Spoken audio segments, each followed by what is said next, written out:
እኔ የምለው እህቶች ዛሬ እስኪ ልንገራችሁ፣ ምን አስባችሁ ነው ግን 300 ሺህ እና 400 ሺህ እየከፈላችሁ ወንድሞቻችሁ በበረሃ ላይ እንዲቀሩ የምታደርጓቸው ለምንድን ነው? ሰላም ጤና ይስጥልኝ። የእምነቴን አልክድም የሁለገብ ቻናል አድማጭ ተመልካቾቻችን እንደምን አላችሁልኝ? በያላችሁበት የእግዚአብሔር ሰላምና ጸጋ ይብዛላችሁ። ዛሬም በአዲስ ቪዲዮ ተከስቻለሁ። አዳዲስ ቤተሰቦች ስትገቡ ሰብስክራይብ የሚለውን የዲዮል ምልክት በመንካት ቤተሰብ ይሁኑ። ነባር ቤተሰቦች ይህን ቪዲዮ ሼር፣ ላይክ ብታደርጉት ለእናንተ ይጠቅማችኋል ማለት ነው። ምክንያቱም ትማማሩበታላችሁ፣ እንማማርበታለን።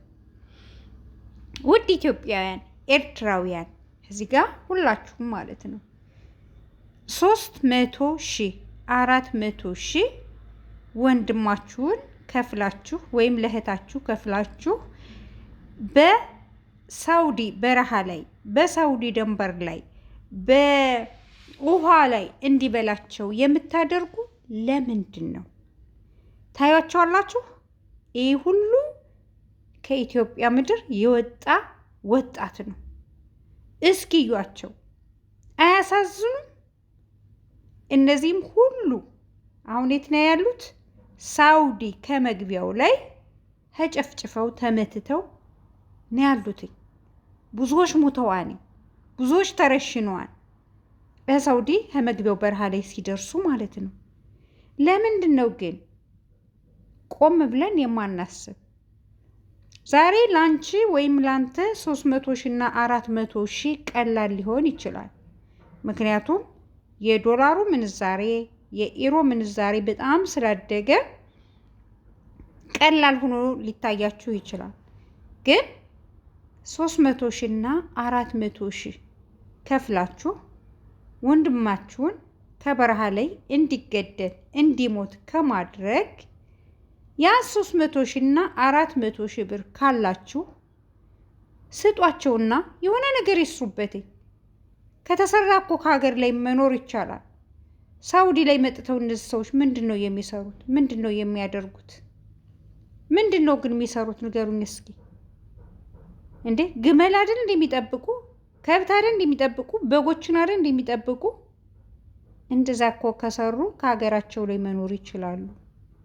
ወደ በረሃማ ቦታው ሄደው ከብት ማርባት ይችላሉ። ከብቶችን ማድለብ ይችላሉ። ፍየሎችን፣ በጎችን ማርባት ይችላሉ። ሳውዲ ላይ የሚሰራውን ስራ ጠንክረው ከሀገራቸው ላይ ከሰሩ መስራትና መለወጥ ይቻላል። የፈረንጅ ላሞችን ገዝታችሁ ስጧቸው። በሬዎችን እያደለቡ መሸጥ ይችላሉ። በጎችን እያደለቡ መሸጥ ይችላሉ። በጎችን፣ ፍየሎችን እያደለቡ መሸጥ ይችላሉ። ለምንድን ነው ውጭ ብቻ ነው የሚያልፍልን ብለን የምናስበው? ለምንድን ነው ተሰደን በስደት ብቻ ነው የምንከብረው፣ በስደት ብቻ ነው የሚያልፍልን ብለን የምናስበው? ለምንድን ነው መከራውንም ችግሩንም ስቃዩንም ተቀብለን በሀገራችንም መኖር እንደምንችል የማናሳያቸው?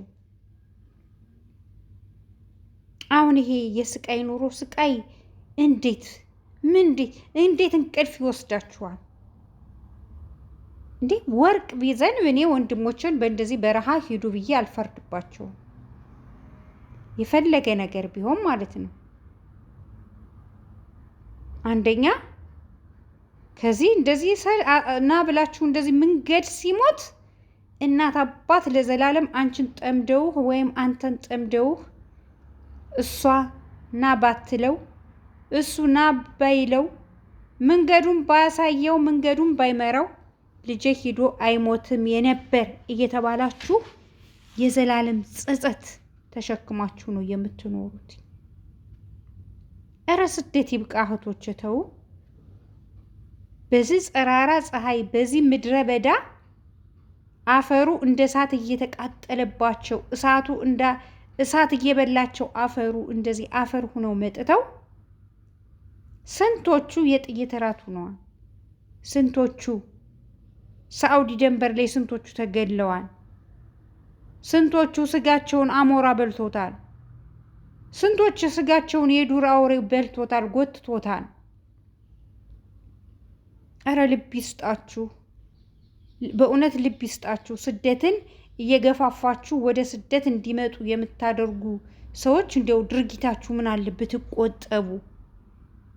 ካመጣችሁ ደግሞ ካዘናችሁላቸው በህጋዊ አምጡላቸው። ቪዛ ሰረታችሁ በስነ ስርዓቱ ገንዘቡን ከፍላችሁ አምጡ። እንደዚህ በህገ ወጥ መንገድ በእግራቸው ይሄን ያህል ከምታስመጧቸው ገንዘቡን ከፍላችሁ በህግ ማስመጣት ትችላላችሁ። አሁን ከዚህ ሁሉ ወጣት ስንቶቹ ነው የተረፉ? አያሳዝኑም ወይ? እናንተስ እንቅልፍ ይዛችኋል ወይ? በእንደዚህ አይነት መልኩ እየተመሙ እየተሰደዱ ሲሞቱ የፈላ የጠርሙስ ውሃ አፋቸው ላይ ጠብ እያደረጉ እየተጉመጠመጡ እየደፉት ማለት ነው። አያሳዝኑም? ሁሌ ሲሞቱ ነፍስ ይማር፣ ሁሌ ሲሞቱ ይብላኝ ለወላጅ ይብላኝ ለዚህ፣ ሁሌ እንደዛ። ኧረ ተው ወገኖቼ ተው። አያሳዝኑም ወይ? የኢትዮጵያ ወጣት እኮ በቃ ከሳውዲ አፈር ማዳበሪያ ሆኖ ነው የቀረ። የኢትዮጵያ ወጣት የሳውዲ ማዳበሪያ ሆነው ነው የቀሩት። እንደዚህ እየተመሙ ይወጣሉ። በቀን በቀን ይህን ያህል ህዝብ ከወጣ ኢትዮጵያ ምንድን ነው ያለው? ወጣቱ እንደዚህ እየወጣ ካለቀ ምንድን ነው የሚቀረው? ለምን እየወጡ የመሬት ማዳበሪያ እንዲሆኑ ትፈርዱባቸዋላችሁ? እስኪ ሰርቶ መለወጥንም በሀገራችን አሳዩአቸው። ሰርቶ ሰው መለወጥ እንደሚችል፣ ሰርቶ መኖር እንደሚችል ስንት ብዙ እኮ መሰራት የሚቻል ስራ አለ። እኛ ጎበዝ ከሆነ ወደ ግብርናው ማስገባት እንችላለን። የተለያዩ ነገሮችን የቀፎ እርባታ አለ፣ የዶሮ እርባታ አለ። እንዴ በጣም ብዙ የተለያዩ የበጎች የፍየሎች ማድለብ፣ በሬዎችን ላሞችን ማድለብ አለ። ወደ ግብርናው ወጣ ብትሉ በቀላሉ የሚሰራ በአመት 2 በዝናብና በመስኖ መጠቀም የምትችሉት ሽንኩርት አለ፣ ድንች አለ፣ በቀሎ አለ፣ ጎመን አለ።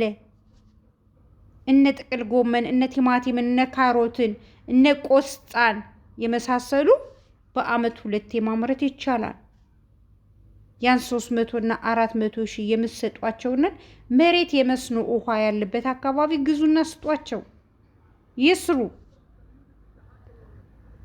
ከዚህ መጠው ጎዳና ላይ ወድቀው ከሚሞቱ ከሚረሸኑት ሀገራቸው ላይ ሆነው በ300 እና በ400 ሺህ የመስኖ መሬት ብትገዙላቸው ሀገራቸው ላይ ቆፍረው አርሰው ለምን አይቀየሩ?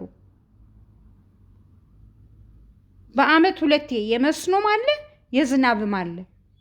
ሽንኩርትን፣ ድንችን፣ በቆሎን፣ ቆስጣን፣ ጥቅል ጎመንን፣ እነ ቲማቲምን፣ እነ ካሮትን መጠቀም ይችላሉ። እንስራ ከተባለ ኢትዮጵያ ላይ በጣም ብዙ ስራ መስራት ይቻላል። ግዴታ በተማርክበት መጠበቅ የለብህም። ግዴታ በተማርሽበት መጠበቅ የለብሽም። ተሰደሽም እኮ ስትመጪ ከዚህ ሽንት ቤት ነው የምታጥቢው። በረኪና እየሸተተሽ ይሄ 00 የሚሉት ኬሚካል አለ። በሱ ፊትሽ እየተቃጠለ ባፍንጫሽ እየገባ እኮ ነው ምትሰሪ ሽንት ቤት ምትሰሪ።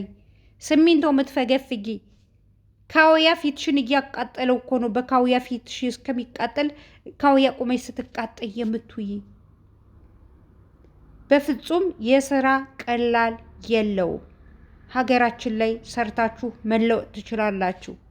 እንደዚህ እየወጣችሁ ለሳውዲ ማዳበሪያ የመሬት ማዳበሪያ ከምትሆኑት እናት አባት እየየ ከሚሉ ሀገራችሁ ላይ ሰርታችሁ ተቀየሩ። እባካችሁ እባካችሁ ስደት ይብቃ። እባካችሁ የእናት ሀዘን ይቁም። እባካችሁ እናቶች በቃቸው አያልቅሱ። እባካችሁ ስለ ስደት መጥፎነት ንገሯቸው ከማስመጣታችሁ በፊት። ውሰዱን ውሰዱን ውሰዱን ይላሉ። ይገባኛል፣ አውቃለሁ፣ በራሴ ቤትም አለ። ግን በማይቻል መንገድ አይቻልም በሏቸው። እኔ ለሳውዲ ለመሄድ ወንድሜን ብር ከፍዬ አልሰደውም። እኔ ለሳውዲ ወንድሜን ብር ከፍዬ ሂድ ሙትልኝ ብዬ ብር ከፍዬ አልሰደውም። የተጣላውን ይጣላኝ እንጂ ቢጣላኝ ይጣላኝ እንጂ እኔ ብር ከፍዬ ሂድና ሳውዲ ሙት ብዬ አልከውም። ይሄን ነገር ማድረግ አለባችሁ ውድ ኢትዮጵያውያን፣ ኤርትራውያን እባካችሁ እህቶቼ፣ ወንድሞቼ፣ እህት ወንድሞቻችሁን እያመጣችሁ የሳውዲ ማዳበሪያ አታድርጉላቸው። ስደት ይብቃ። ወጣቱ ወጥቶ አለቀ። ወጣቱ እየመጣ እየተገደለ አለቀ። ይኸው የምታዩት ነው። በሺህ የሚቆጠር ወጣት በስደት አያሳዝንም? ሁላችሁም ስደት በቃ ማለት አለባችሁ። ስደት ይብቃ። ከሀገራቸው ላይ ሰርተው እንዲለወጡ አንድና አንድ አድርጉ ማለት ነው። ሁላችንም ማለት ነው። ውድ ኢትዮጵያውያን፣ ኤርትራውያን ይህም እምነቴን አልክድም የሁለገብ ቻናል አድማጭ ተመልካቾቻችን ለዛሬው እችን አጠር ያለች ቪዲዮ ይዤላችሁ መጥቻለሁ። በያላችሁበት የእግዚአብሔር ሰላም ጸጋ ይብዛላችሁ። ወጣችሁ ከመቅረት ወጠን ከመቅረት እግዚአብሔር አምላክ ይጠብቀን ይጠብቃችሁ። ማስተዋልና ጥበብን ይስጣችሁ። ሀገራችን ኢትዮጵያን ሰላም ያደርግልን። ወገኖቻችን ሰላም ያደርግልን። እናንተም እንደወጣችሁ አትቅሩ። ከክፉ ነገር ሁሉ እግዚአብሔር አምላክ ይሰውረን ይሰውራችሁ።